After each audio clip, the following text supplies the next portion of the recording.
Thank you very much.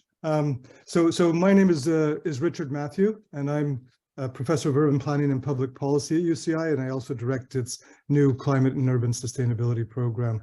And I'm delighted to be here to talk a little bit about Orange County's environmental challenges, which I think are inextricably linked to the prospects for economic resilience and economic prosperity here. Let's just see.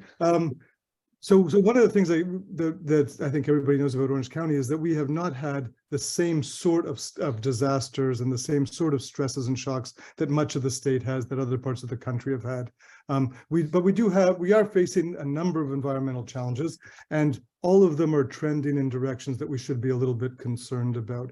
Heat waves, for example, have basically tripled in intensity and duration, and last summer was the worst year on record. Air pollution is a significant concern and a worsening concern in parts of the county, not all parts. Wildfires have been sort of stable in Orange County, but wildfire season is extending, and it's probably going to double over the next couple of years. Drought, as everybody knows, we've had 3 of the worst droughts on record in California in this century, in the past 23 years. I want to talk about, and all of these things, by the way, have economic and health implications and so on. I want to talk about one of these issues, an issue that I think we should be concerned about. It should affect our thinking about things like infrastructure investments. It's an issue that if we act quickly on, we can probably make tremendous progress at a reasonable cost. If we delay, we will start to lose beaches permanently, and we will start to face incredibly expensive costs. All of the problems, including the one I'm going to talk about very quickly here, are a reflection of infrastructure that is old, or that was poorly sited, or that wasn't well designed, or that was undersized for what we have grown into. Urban development, paving, population growth, climate change, higher temperatures, and an intensification of the hydrological system. Our approach at UCI is to develop, and this is something that was not possible. You just saw it in the last presentation. It was not possible a few years ago to develop the very fine resolution models that we have now, where we've reduced uncertainty and across a lot of parameters, where we can start to peer into the future cautiously, but with much more certainty than we could 10 or 15 years ago, where we can build models that approximate reality and that people in the community can contribute to. They can contribute their aspirations, their experiences, their knowledge, so we can co-build these models. And with these models, we can start to say, what are our options going forward? Which ones make sense? What would be the cost of them? How would we move them to being shovel ready? What challenges will we face with permitting or financing and litigation and so on? I should point out that I'm part of a large team there, and this work on beach loss was led by one of my colleagues. So I was part of it, but led by one of my colleagues. I'm going to be pretty quick, but I think that saving beaches, first of all, for Orange County, it's a win for everybody. There are enormous economic implications. Beaches are the #1 tourist destination on the planet.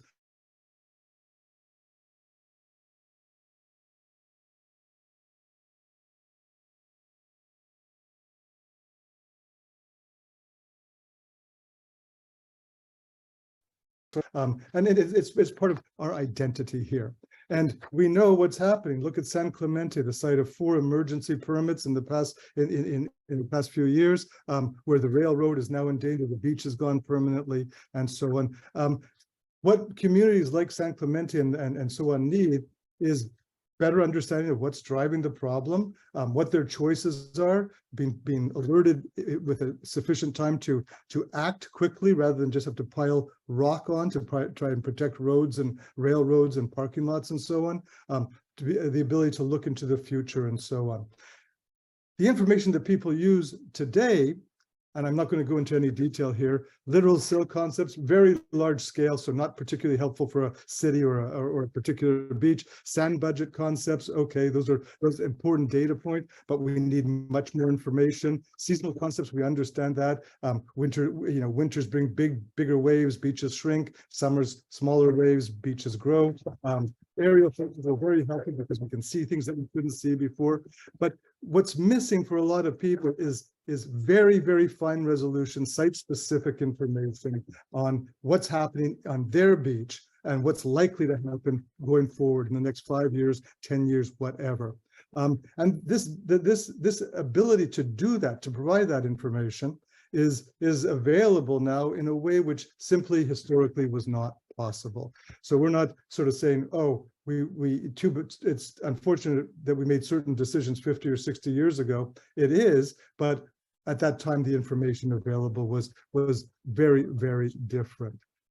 So we've developed a new sort of monitoring and prediction system. It brings in all sorts of information and tells us a great deal about beach dynamics. And I'm going to sort of actually, I'm not going to go into this because I know that I've only got about 2 minutes left and I want to show you some of the results of this model. But one thing is it allows us to look at the implications of something like beach loss and coastal erosion for everything, for housing, for infrastructure, for transportation, and so on. It brings a lot of information, allows us to, we can zoom out because we build these models in a way that are millions and millions of cells packed with data. We can zoom out to the entire state, but we can zoom in to a household, and because we can zoom in and out, we can see the connection. What if we do something in Huntington Beach? How will that affect Newport Beach? What if they act in LA? How will that affect us? We can start to see these connections, and they're important. This ability, this fine resolution is important. I want to give you an example. We do flood risk modeling, which is closely linked to beach and coastal health. And what we discovered in our modeling is that the information that is used today for planning and development purposes, so the freedom of flood zone maps, according to our calculations, are off by an enormous amount. They calculate 23,000 people at risk of a serious flood event. We calculate at least 247,000 people, 8 times as much property is really exposed. And that's what's happened in Florida. That's what's happened in Louisiana and Texas and Alabama and Puerto Rico. People underestimating who's at risk and so on. We think that we can do the same thing with beaches, that we've already done with flooding, and that it's already gone into the, we are now in discussion with people across the state about flood risk management. We think we should be having the same conversations about beach loss. If you look at what we've discovered, we can show you, and San Clemente is a good example. So this is data that comes out of our model, where we start to see beaches disappear, where it becomes a crisis. We could have begun working to protect the beach that's now gone San Clemente, 15 years ago. When we model what the situation is today, we see hotspots across our county, areas where beaches are disappearing very, very quickly, where we need to take quick and decisive action. And one of the things I'm excited about is that we now have the capacity not just to show you these are the beaches that are problematic, but also to sort of say, if you do this, if you put a breakwater, if you build, a seawall, if you build sand dunes, if you restore wetland, here are the implications. Here are the ways in which this could be beneficial. Here's what you could build on in the future as more information comes in. Here's where you might box yourself into a corner. Here's what the implications will be for your neighbors, and so on. So we can do this for the first time.